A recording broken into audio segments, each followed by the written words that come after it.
நீங்கள் ஜெர்மனியில் இருக்கீங்க ஆர் புதுசாக ஜெர்மனி வர போகிறீங்க, உங்களுக்கு விஸ்டம் டூத் பெயினாக இருக்குது ஆர் எனி எமர்ஜென்சி அப்படின்னா வந்து உங்களுக்கு நான் ஒரு ஹாஸ்பிட்டல் வந்து சஜஸ்ட் பண்ண போகிறேன். அது வந்து மோஸ்ட் ஆஃப் த சிட்டியில் வந்து இருக்கும்.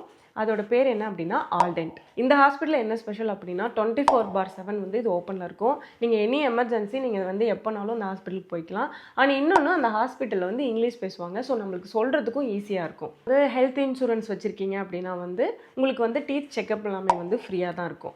அண்ட் வந்து இப்போ நீங்கள் க்ளீன் பண்ணுறீங்க அப்படின்னா டீத் க்ளீனிங் பண்ணுறீங்க அப்படின்னா வந்து அதில் வந்து ஒரு 50% சம்திங் வந்து உங்களுக்கு இன்சூரன்ஸ் வந்து கவர் ஆகிடும். 50% நீங்கள் பண்ணுற மாதிரி இருக்கும். ஃபார் எக்ஸாம்பிள் €80 வந்து நீங்கள் பே பண்ணுறீங்கன்னா அதில் €40 வந்து இன்சூரன்ஸ் வந்து கவர் ஆயிரும். உங்களுக்கு டூத் ரிமூவ் பண்ணுறீங்க அப்படின்னா வந்து உங்களுக்கு இன்சூரன்ஸ் கவர் ஆயிரும். இதுவே வந்து நீங்கள் ஃபில்லிங் பண்ணுறீங்க இல்லை வந்து டீத் ஒயிட்னிங் பண்ணுறீங்க அப்படிங்கிறப்ப வந்து நீங்கள் பே பண்ணுற மாதிரி தான் இருக்கும். நீங்கள் ஹாஸ்பிட்டலில் ஒரு டைம் செக் பண்ணிக்கோங்க.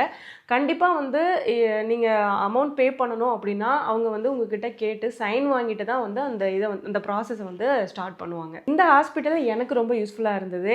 ஏன் அப்படின்னா வந்து ரெகுலராக வந்து ஃபாலோ பண்ணுவாங்க. உங்களுக்குன்னு ஒரு டாக்டர் அசைன் பண்ணிடுவாங்க. ஸோ உங்களுக்கு ரெகுலராக அந்த ஃபாலோஅப்ஸ் இருந்துக்கிட்டே இருக்கும். ஸோ அதனால் எனக்கு இந்த ஹாஸ்பிட்டல் வந்து ரொம்ப பிடிச்சிருந்தது.